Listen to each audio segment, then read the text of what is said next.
Praise Lord, praise Lord, praise Lord, hallelujah, hallelujah, hallelujah. सबको जय मसीह की। परमेश्वर, हमारा परमेश्वर जो सबका परमेश्वर है, उससे विनती करो कि दुष्टों की बुराई का अंत हो जाए। Hallelujah, praise Lord. अब हम भाई बहन मिलकर प्रार्थना करते हैं। हे पिता परमेश्वर, खुदावंद खुदा, आपका धन्यवाद करते हैं, आपकी महिमा, आपकी वडियाई, आपका गुणवाद करते हैं। आपने दिन भर संभाल के रखा, आशीष दी, बरकत दी, खुशी दी, तंदुरुस्ती दी, मेल मिलाप कराया। अब हर रोज की तरह आपने जो वचन दिया है उसका प्रचार करना है। पिता परमेश्वर, सही सही बातें अगर आपके लोगों के हृदय में पहुँचे तो सब के सब आपकी ओर फिरेंगे, मुड़ेंगे। पिता आत्मा जी, हम आपका स्वागत करते हैं और विनती करते हैं कि आप परमेश्वर के वचनों को हमारे मुख से होकर बोलिए, ताकि ये वचन धरती की छोर तक पहुँचें, लोग इनको सुने और सच्चाई को जाने, सच्चाई उनको आज़ाद करे, ये मन फिराएं और धरती की छोर तक यीशु मसीह के गवाह ठहरे। इनके भीतर कोई बुराई ना रह जाए। मेरी विनती, मेरी प्रार्थना जीसस के समर्थी नाम में मांगते हैं, सुनो और कबूल करो, आमीन। अब बात जो होती है वो है क्या कि बुराई को नाश कैसे किया जाए। आप में और हम पे ऐसी कोई समर्थ नहीं है, ना ही हम इस बुराई को खुद नाश कर सकते हैं, क्योंकि जब भी ऐसी बात होती है तो परमेश्वर परीक्षा के लिए हमारे और आपके हृदयों को थोड़ा कठोर कर देता है। और होता क्या है, हम फिर मुश्किलों में आ जाते हैं और उसकी दुहाई जोर जोर से चीख चीख कर चिल्ला चिल्ला कर देते हैं। क्यों? आपको मालूम है कि इफिसियाँ 6:12 में क्या लिखा है कि हमारा ये मल्लयुद्ध लहू और मांस से नहीं है, ये अधिकारियों और प्रधानों और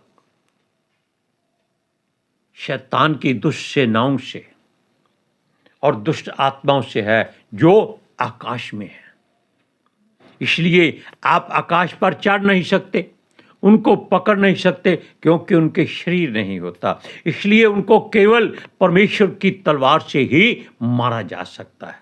और वो तलवार कौन सी है? वचन की। लेकिन उनकी बात छोड़ दीजिए, क्योंकि हमारा सहायक पवित्र आत्मा जी हैं, इसलिए वो हमारा कुछ नहीं बिगाड़ सकते। इस बात का विश्वास और भरोसा अपने ऊपर दृढ़ता से कर लीजिए। हालेलुया। सुनिए, हम एक वचन पढ़ते हैं, भजन संहिता 7वां अध्याय, उसकी 9वीं आयत। भला हो कि दुष्टों की बुराई का अंत हो जाए, परंतु धर्म को तू स्थिर कर, क्योंकि धर्मी परमेश्वर मन और मर्म का ज्ञाता है। किसकी भलाई मांगी? सबकी भलाई मांगी। भला हो कि दुष्टों की बुराई का अंत हो जाए। उसने दुष्टों को नाश करने के लिए नहीं कहा, क्योंकि परमेश्वर दुष्ट के मरने से भी प्रसन्न नहीं होता। वो कहता है इनकी बुराई को नाश किया जाए। और ये इसलिए वचनों में लिखा होता है कि हम उसकी मर्जी से इन बातों को बोलें, क्योंकि परमेश्वर हमेशा उसी बात से प्रसन्न रहता है जो हम उसकी मर्जी की बोलते हैं। यहां क्या लिखा है? फिर पढ़ो, धन्य भला हो कि दुष्टों की बुराई का अंत हो जाए, परंतु धर्म को तू स्थिर करता है, क्योंकि परमेश्वर ही धर्मी है और उसकी धार्मिकता पूरी सृष्टि में दिखाई देती है, महसूस होती है और पाई जाती है। हालेलुया। क्योंकि वो ही एक ऐसा है जो धर्म के काम करता है। और देखिए, वो कहता है धर्म को तू स्थिर कर। मिन्नत की है, अपने प्रार्थना की है, उससे गिड़गिड़ाया है, चिल्लाया है कि धर्म को तू स्थिर कर। मतलब कि हर अच्छाई को तू इस सृष्टि में गढ़ बना दे। हालेलुया। सुनिए, क्योंकि धर्मी परमेश्वर मन और मर्म का ज्ञाता है। ज्ञाता है जानने वाला। मन क्या है? हमारा कॉन्शियस, जिसको आप समुद्र से गहरा, आकाश से ऊंचा, धरती से नीचा, सब तरह से आप इसको देख लीजिए। इसकी लंबाई, चौड़ाई, ऊंचाई, गहराई आप कभी नहीं माप सकते। इसको आप कभी भर नहीं सकते। हालेलुया। मर्म क्या होता है? मर्म होता है दुख, तकलीफ, कष्ट, प्रॉब्लम, मुसीबतें, ऐसी बातें जो मनुष्य के बस से बाहर होती है। और इन सब पर बातों को परमेश्वर जानता है, और जो जानता है वो सब कुछ करना भी जानता है और करवाना भी जानता है। अब इसके बाद हम जाते हैं भजन संहिता 12 और उसका वचन पढ़ते हैं 5वां। ध्यान से सुनिए। दीन लोगों के लुट जाने और दरिद्रों के कराहने के कारण परमेश्वर कहता है, अब मैं उठूंगा, जिस पर वे फुंकारते हैं उसे मैं चैन विश्राम दूंगा। बुराई करने वाले इतने बढ़ चुके हैं कि दीन और दरिद्र लोग जो हैं वो परमेश्वर की दुहाई देते हैं, दुखी हैं इनसे, क्योंकि ये लोग किसी की सुनते नहीं हैं। हम ये भी आपको बताएंगे कि ये लोग जो दुष्ट लोग हैं, जिनके भीतर केवल बुराई भरी है, ये परमेश्वर को क्या समझते हैं, क्या कहते हैं, उसके बारे में क्या सोचते हैं, और इनकी धारणा क्या है परमेश्वर के लिए। मनुष्यों की बात छोड़ दीजिए।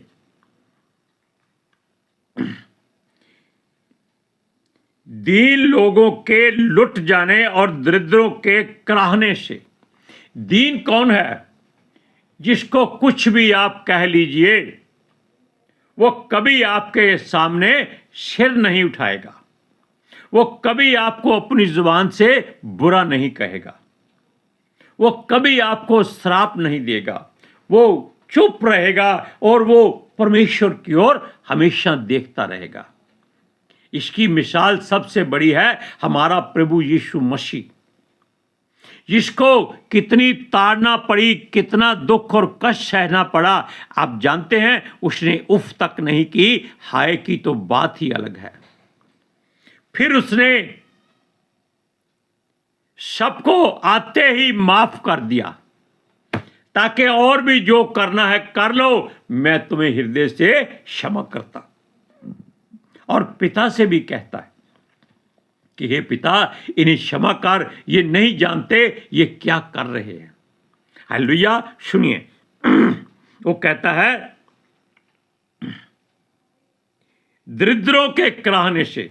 दरिद्र लोग वैसे आम संसार में उसको कहते हैं जो न कभी नहाया हो, न उसने वस्त्र बदले हो, जो दरिद्रता में, आलस में पड़ा रहता है। बाहर शेर है इसलिए वो जाता नहीं है, बाहर तो कुत्ता भी नहीं होता गली में, लेकिन ये लोग दरिद्र का मतलब ये है कि ये केवल उसी हालत में रहते हैं जैसे परमेश्वर ने इनको रखा हुआ है। लोग इन पर तरस खाकर इनको रोटी दे देते हैं, वस्त्र दे देते हैं, लेकिन ये पहनते नहीं हैं। खाते भी कम हैं। आप YouTube पर ऐसी घटनाएं बहुत देख सकते हैं। उनको दरिद्र लोग कहते हैं जो अपना वस्त्र धो नहीं सकते, अपना बर्तन तक नहीं साफ कर सकते। वो कहते हैं जैसा परमेश्वर ने रखा है हम वैसा ही रहेंगे। परमेश्वर ने तो आपको तंदुरुस्त बनाया है, कितना खूबसूरत बनाया है, वो भी अपने जैसा, फिर हम दरिद्र कैसे हो गए? लेकिन वो कराहते रहते हैं कि परमेश्वर मेरे पास कुछ नहीं है, मेरे को कोई पूछता नहीं है, मेरे पास खाना नहीं है, मेरे पास काम नहीं है। अरे भाई, जब तू कुछ करेगा ही नहीं, केवल कराहता रहेगा, तो परमेश्वर तो तेरी चिंता करता ही करता है। लोग क्या कहेंगे? सुनो, फिर दोबारा पढ़ते हैं। दीन लोगों के लुट जाने और दरिद्रों के कराहने के कारण परमेश्वर कहता है अब मैं उठूंगा, जिस पर वो फुंकारते हैं उसे मैं चैन विश्राम दूंगा। परमेश्वर को सबका दुख बुरा लगता है और वो सबको चैन और विश्राम देना चाहता है। इसलिए उसकी जब लोगों की दुआई उसके पास पहुंचती है, चीखना चिल्लाना पहुंचता है, तब उसके कान खड़े हो जाते हैं और वो सर झुकाकर देखता है कि मेरे लोग लुटे जा रहे हैं, वो कराहते हैं उनकी सुध ली जाए, उनको चैन और विश्राम दिया जाए, उसको उत्तम से उत्तम गेहूं दिया जाए, चिकना चिकना भोजन खिलाया जाए, नित्रा नित्रा दाख मधु और दाख रस पिलाया जाए, उनके बिछौनों को बदला जाए, उनके वस्त्र धोए जाएं, किससे? यीशु के लहू से। हालेलुया। इस बात को आप अपने हृदय में कैसे रखेंगे, ये बात हम आपको बताते हैं। भजन संहिता 10 का 3 और 4 वचन। 10 सुनिए। क्योंकि दुष्ट अपनी अभिलाषा पर घमंड करता है और लोभी परमेश्वर को त्याग देता है और उसका तिरस्कार करता है। इससे बड़ी बुराई और क्या हो सकती है? सुनिए, दुष्ट अपने अभिमान के कारण नहीं, क्योंकि दुष्ट अपनी अभिलाषा पर घमंड करता है, क्योंकि उसकी अभिलाषा बहुत होती है। मेरे को सारा संसार मिल जाए, मैं सब पर जीत हासिल कर लूं, मैं सारा सोना चांदी इकट्ठा कर लूं, सबको लूट लूं, जिसको मर्जी मार दूं। ये उसकी अभिलाषा होती है, चाहत होती है, इच्छा होती है, कामना होती है, जरूरत नहीं होती। और लोभी जो हर बात में लालच करते हैं, वो परमेश्वर को त्याग देते हैं। वो कहते हैं जो करना है कर लो। अगर किसी ने 1 किलो सामान मांगा है तो उसमें से वो 700 ग्राम ही देता है।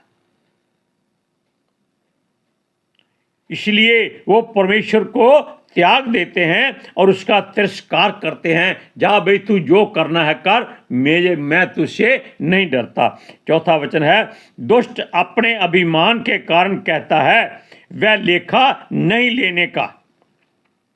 अब आप जान लीजिए कि परमेश्वर उनका लेखा नहीं लेगा, जबकि वचन कहता है क्या? तेरी हर बात का लेखा लिया जाएगा। अमलां दे होने ने नबेड़े, ओए अमलां दे होने ने नबेड़े, किसे ना तेरी जात पूछनी। अब जान लीजिए, आप सुन लीजिए। दुष्ट अपने अभिमान के कारण कहता है कि वह लेखा नहीं लेने का। उसका पूरा विचार यही है कि कोई परमेश्वर है ही नहीं। हमने आपको पहले बताया कि ये संसार के लोग ऐसे भी हैं जो परमेश्वर के बारे में कैसा विचार रखते हैं, कैसी सोच रखते हैं और उसको त्याग देते हैं, उसका तिरस्कार करते हैं, यानी कि उसको मन से बिसार देते हैं और कहते हैं वो कौन सा लेखा लेगा, क्योंकि वो धर्मी है, करुणामयी है, अनुग्रहकारी है, दयालु है, दुख देकर पछताने हारा है और विलंब से क्रोध करता है। ये बातें आप लोगों में जो दुष्ट लोग होते हैं, ये उनको बोलने के लिए मजबूर कर देती हैं। इसलिए इन बातों का वो गलत मतलब निकालते हैं। Hallelujah, praise Lord. सुनिए, उसका पूरा विचार यही है, कोई परमेश्वर है ही नहीं, क्योंकि वो ये सोचते हैं जो दिखाई देते हैं वो ही परमेश्वर है, जो दिखाई नहीं देता वो परमेश्वर हो ही नहीं सकता। ये सोचते हैं कि परमेश्वर आके उनका हाथ पकड़े या गिरेबान से पकड़े, तब उनको मालूम हो कि परमेश्वर है या नहीं है।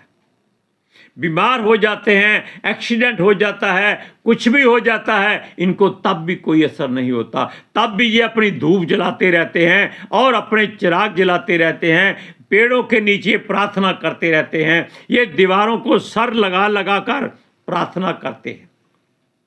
बड़े बड़े लाल, पीले, नीले, हरे टिक्के लगाकर, रंगदार वस्त्र पहनकर ये अगरबत्तियां चारों तरफ लगा के खुशबू में बैठे रहते हैं। हम आपको बता दें कि जितनी आप खुशबूदार अगरबत्तियां जलाएंगे, दुष्ट आत्माएं उतनी आपके घर में आएंगी।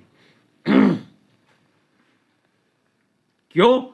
वो देखती हैं कि ये घर साफ हो गया है, यहां खुशबू आ रही है, चलो इसको फिर से गंदा कर दो। एक वचन और सुनाते हैं, 10:6। वह अपने मन में कहता है, मैं कभी टलने का नहीं, मैं पीढ़ी से पीढ़ी तक दुख से बचा रहूंगा। घमंड करने वाले इस बात को हमेशा अपने मुख से बोलते हैं। अरे कौन है परमेश्वर, कौन है रब? जो नरक स्वर्ग है यही है। वो देखते हैं कि मसीही लोगों के घरों में बीमारियां ज़्यादा होती हैं, परेशानियां ज़्यादा होती हैं, दुख ज़्यादा होते हैं, लेकिन ये लोगों के दुख दूर करते हैं, अपने घर में नहीं करते। अपने घर में इसलिए नहीं करते कि यीशु मसीह ने ये वचन कहा हुआ है कि हमें दुख उठाने पड़ेंगे, दुख उठाकर ही हम यीशु के पीछे चलेंगे, ताकि हम मान ले, जान ले कि उसका मार्ग कांटों से भरा हुआ संकरा मार्ग है।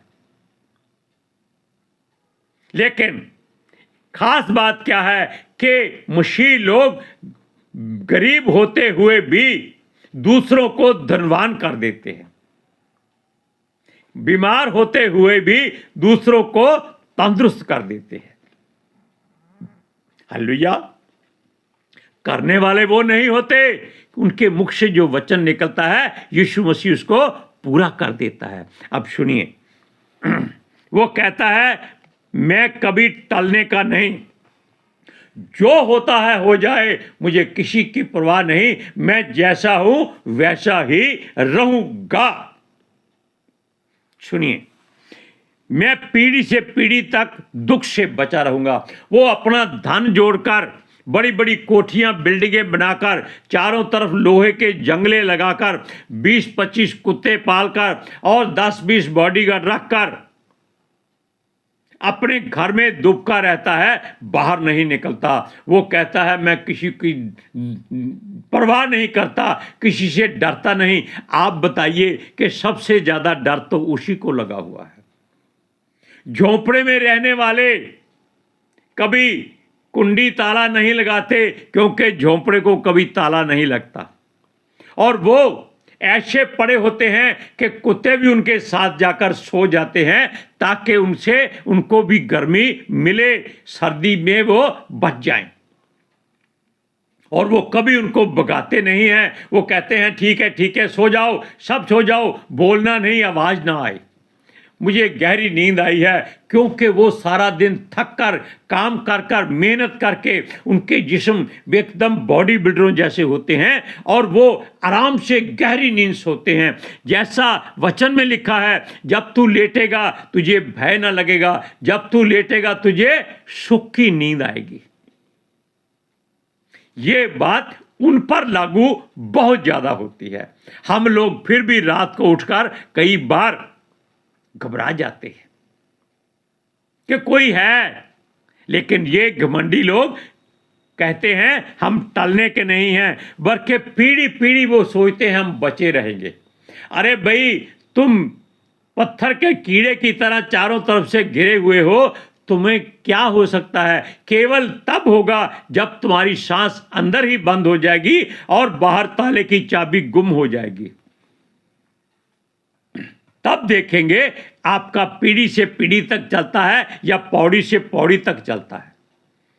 हालेलुया। अब आप इन बातों को जान लीजिए कि परमेश्वर के विरोध में एक शब्द भी मुंह से मत कहिए। केवल उससे विनती कीजिए, प्रार्थना कीजिए, मिन्नत कीजिए, फरियाद कीजिए, रिक्वेस्ट कीजिए, उसके आगे गिड़गिड़ाइए, रोइए, चीखिए, चिल्लाइए, उसकी दुहाई दीजिए। वो हाजिर हो जाता है कि बेटा बता क्या दुख है तुम्हें, जबकि वो सब कुछ जानता है लेकिन आपके मुख से सुनना चाहता है। हालेलुया। अब हम भाई बहन मिलकर प्रार्थना करते हैं। हे पिता परमेश्वर खुदावंद खुदा, जो वचन आपने दिए हमने पितर आत्मा जी की सहायता से वो आपके लोगों तक पहुंचा दिए। हम दुआ करते हैं जो भी इन वचनों को सुने वो अपने मन में परमेश्वर के लिए सबसे पहला स्थान बनाए, ताकि परमेश्वर उसके हृदय में आकर उसके सारे काम पूरे करे और उसको आशीष और बरकत दे, समर्थ दे। किसी का डर भय उसके मन में ना रहे और वो जरा भी घमंड ना करे, क्योंकि वो हमेशा दीन और नम्र बने। हालेलुया। और ये जो वचन आपके लिए बोले गए हैं, इनसे आप परमेश्वर की सच्चाई को जानिए और सच्चाई आपको आज़ादी दे। अब मन फिराइए, यीशु मसीह के धरती की छोर तक गवाह ठहरिए। मेरी विनती, मेरी प्रार्थना जीसस के समर्थी जलाली कदूस जीवित और पवित्र नाम में मांगते हैं, सुनो और कबूल करो। आमीन। हालेलुया। Praise Lord. सबको जय मसीह की।